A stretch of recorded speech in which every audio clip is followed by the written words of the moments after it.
Arizona, homeowner's best friend.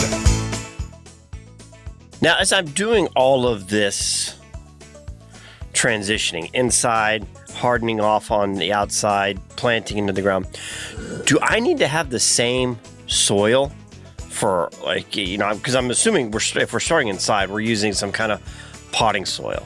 Do I need to make sure I have that same potting soil through the whole process to get it transitioned into the ground? That's a great question. And really the answer is no, it doesn't have to be the same. But when you're working these starts indoors, it is very important that you get what I would consider a kind of an inert matter starting mix. And so, which would be things like peat moss. It's going to be sterile, essentially. You don't want a lot of life in that initial soil because that's when molds grow and things like that. So people that haven't been successful growing starts indoors, it's usually because they're starting with a soil mix that has a lot of fungus in it, or it even might have some mold spores even from the house or things like that.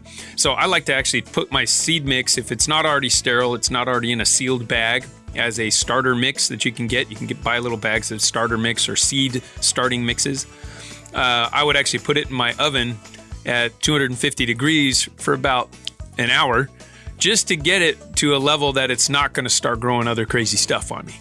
And that then brings it more to a sterile mix, and then I'll get that nice and soaked. You know, so I'm baking my soil. I mean, not too many people are probably baking soil these days, but that's a trick. That's one of the ways to do it. You just got to get it to a level so that we don't have the mold spores that'll grow up.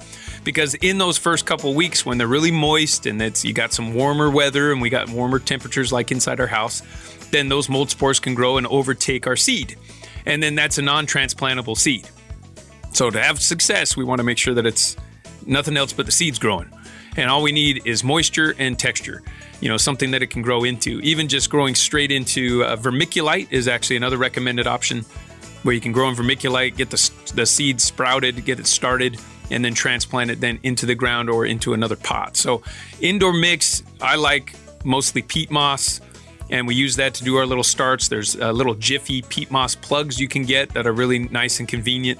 You really only have to water them once, and then by the time the plant is ready, then you can transplant it directly outside and then into your soil. And we'll probably get into that. It's like, what do we do? In like next segment, we'll get into how to prep that soil outside for that transplant.